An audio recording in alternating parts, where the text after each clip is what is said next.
had to put him down. He was. Okay. Perfect. I found it. No, he said. Got it. Pass for me. Just put it in the back thing, right on top of that book. I'll grab it here in a minute. Thanks, Dave. They already let me know you have signs. Good old Jimmy D. Okay. All right. If you have your notes out now, we're gonna jump a section here. So make sure that you have your notes and a calculator out. All right. Here we go. So the section we're in, 4.7. We're going to be talking about the utilities, but what we're going to talk about today is how much you're actually consuming, which is kind of like a time what we did yesterday. So if you can figure out a way to face the board here, that'd be great. But we're going to talk about how many you're consuming so the consumed units for whatever form you have. So we're going to talk about water, gas, we'll talk about electricity. We'll talk about objects in your house that actually take a lot of energy and you don't even realize it, and that can cause you like a ton of money on your next bill. So the goal is to talk about the actual different forms. So we have gas, water, electricity. These are the main three. Electricity, which electricity will be changing over time. Like over your lifetime, you're going to see the price of electricity probably go up quite a bit, just because. I'm predicting in the next 20, 30 years, we're gonna have to move to electric cars at some point, just because the level of gas intake that the U.S. consumes is outpacing the resources that we're collecting still, unless they find bigger resources around the planet. We'll be moving to electricity, and that'll be like the next frontier and the next huge prices. The thing is, maybe in the next 100 years, the price of our water will skyrocket. Because fresh water is like, I think, what was the percent? It was like 3 or 4% of like the world is actually like consumable water, like fresh water, as opposed to like salt water. So unless they come up with different ways to distill it. So these are things that we'll have to think about in like a generation or two. And so those are things that you have to be worried about. One of the things I constantly look at is like, do I want to get an electric car yet? Well, right now it doesn't make sense. Gas is still fairly cheap. The electric car is kind of a cool concept because you don't have to pay gas ever again, but the car will eventually die, like batteries go bad. So like, do I want to invest that now? So, because to pay for itself, it does take a long time for that road. But the goal today, talk about these three, and to also talk about is to talk about not only just what these three are, but then the objects, like the appliances that you use in your house that can affect these. I know I hinted at that yesterday. I think I did an example of my own home. This is something you do need to think about if you're getting an apartment, if you're buying your first home someday. So let's talk about gas, water, and electric. Okay, so first, gas. Okay, you had those meters that we talked about yesterday. I'm not going to go through this in depth, but you guys got the idea with how we did this yesterday, where you had to look at the dials and see what they passed or what they didn't pass. The big idea here is you have to look at what number it passed. So it's going this direction. I went past the number 1, so it's 1. I didn't quite reach the 2 yet. Maybe this number is between 8 and 9. So that would be an 8 for the second number. Maybe this number here is between 1 and 2. So again, we went to the 1. Because you have to look at which direction you're going, which way the dial's actually facing. Usually they go opposite, so I actually have that drawn wrong. But you guys got the idea, right, from yesterday? That's still a big piece of it. But what we're going to talk about today is the electronic versions. So if you were consuming gas and maybe they just had an electric meter in your house, they have a digital reader, and they're going to ask you to know the price. So let's say this is what you consumed in January, this is what you went to February, and it was this. Fine. Whatever it is, whatever that object is that you used in gas, you subtract it, and you figure out how much you actually use. The later date over the top date. You guys saw this yesterday. Is what happened is that when these got up to like 9, and the next month was a 0, we talked about how to fix that, where you make the later date 10,000, It's really hard, guys. and then this is 9,300. Okay, that was something we talked about yesterday, how you could attempt to change those numbers. Because I know when it rolls past 10, you don't have that many dials. Okay, questions at all about the meters at all? The one I want to talk about is water consumption. This is something I hinted at yesterday, we never really discussed it. Because I think the homework that I gave you, page 97, 95, they talked about, I think it was gas and electricity. If you have water consumption by cubic feet, so you have your meter somehow, like it just chalked up that month you used 131 cubic feet, so cubic feet of water, right? What that means, or units, is that the idea is that whatever the number of units you had, typically what they always say is you multiply by 100 on whatever the units are.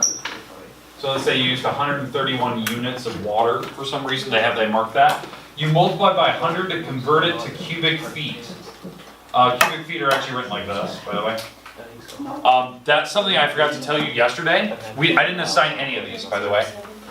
But you multiply by 100, it converts it to cubic feet. And so now this is how many cubic feet of water maybe you use. Now that's an excessive amount. Dang, that's a lot of water. It's a lot of water. And especially when you're looking at cubic feet, every cubic foot of water is 7.5 gallons of water. You're using a lot of water. Maybe this is like a school would use something like that in a month. Where you have to take the 13,100 and you multiply roughly about 7.5, and this will convert it to gallons.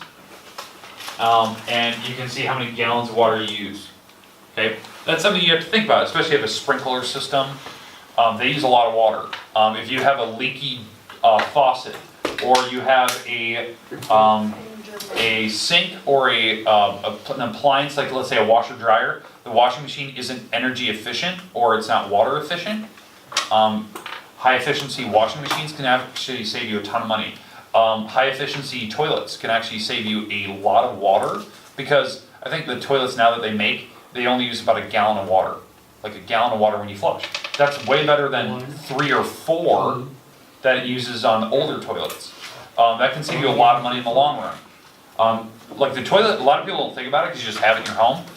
You can save a ton of water on just that simple appliance. But again, this is how they basically calculate. They calculate your units, they convert it to cubic feet, they figure out the gallons, and then that's what they charge you. They charge you per gallon of water. Okay, and you use a lot, especially if you have running water somewhere. Okay, questions on the appliances, how to convert that. Okay, let's talk about electricity though. This is one that I didn't get to discuss with you yesterday. I hinted at this fact. Okay, a watt. A watt is a unit of energy. Don't have any water problems. Okay, alright. A watt is a unit of energy. It was made by James Watt, a Scottish inventor. That's how they named it. Scottish.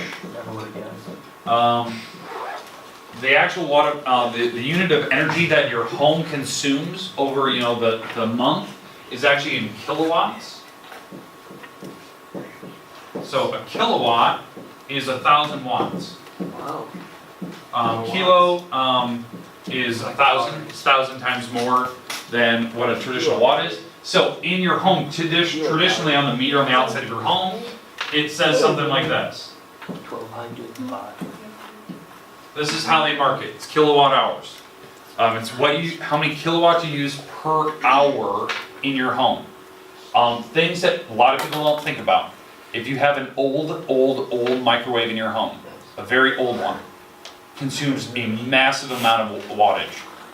In fact, you saw it here at the school last year, that if you were to use 2 or 3 microwaves on the same socket, you instantly blow the socket because of the sheer amount of wattage and amperage that are going through the line. It triggers the actual breaker. An old microwave will do that. An old toaster is the worst appliance you can have in your home. A toaster, simple toaster oven. you need to unplug it.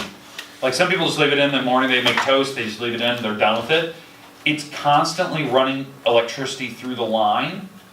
And, because it doesn't need to be activated, it's running an active line, like active current through it. And that's why, toasters actually go out, they actually like fail over a certain time period if you don't unplug them. So you can go through a lot of toasters. It's one of those appliances you have to unplug, it's like a curling iron, right? It's always on, that's why they go out fast. It's like a hairdryer as well. Even though you don't have it turned on, it's still running electricity, unless you have a trigger on it. Another appliance that would apply to probably you guys more. A really big stereo system, like an older stereo. Okay, yeah. That has really big wattage for like the receiver end, or a TV, like a very old TV, would actually use an incredible amount of energy just being on all the time. For me, like when I was young, it was the computer I had in my house.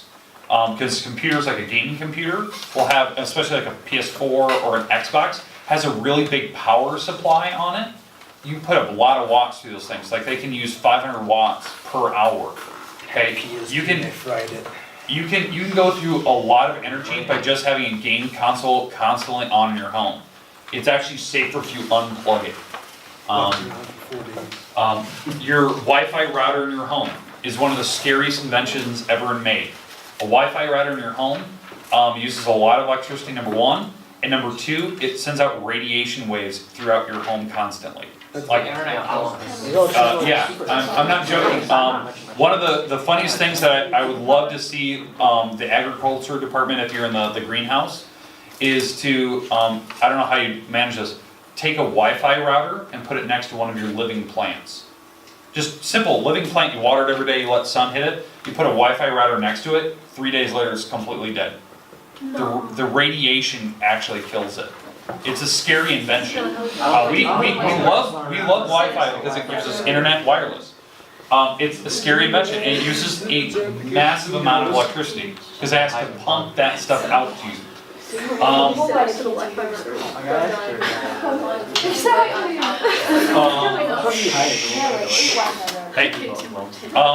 One of the things I would love for you guys to look up someday is Nikola Tesla, not Tesla Motor Company by Elon Musk, but Tesla.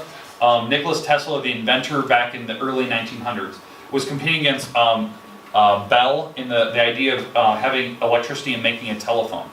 Tesla himself was assassinated in the process of making inventions that were based on electricity. That was kind of a newer thing, making the light bulb. But before Nikola Tesla's assassination, in his papers, it had there was hints of research that he actually found the perfect source for using wireless power.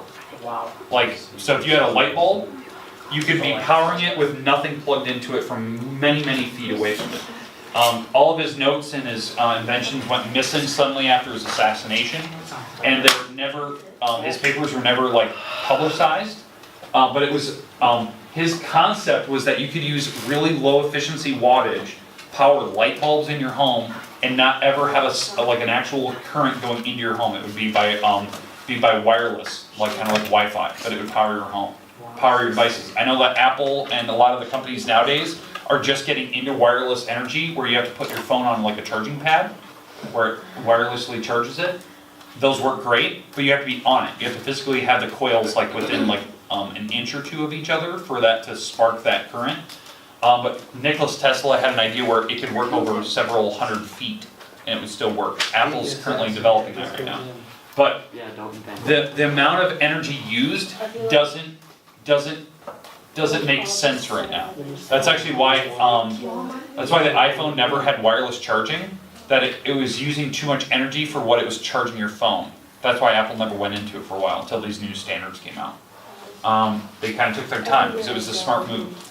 It makes a lot of heat as well. That's another way that it would heat your home if you were to do wireless energy. Now, the kilowatt hour, they charge you per wattage hour that you use the kilowatt hour. So maybe it's 10 cents, 17 cents a kilowatt hour. You can see what your energy output is. But the idea is that the electricity in your home will eventually become probably the most expensive thing that you actually pay for. Right now, probably around here, it'd be the gas and electricity would probably be it, especially if you're on a farm, it'd be the LP that you're paying for. Because water's, just use a well, so you have to dig that. But for us, eventually electricity will be, and then I'm telling you, water will probably skyrocket at some point within your lifetime. Just the price of it. Now, appliances. Well, we're talking about that use a lot of energy. Computer systems, because they have really big power supplies. Stereos. An old refrigerator plugged in the garage. I know a lot of families have a garage refrigerator, or a basement refrigerator.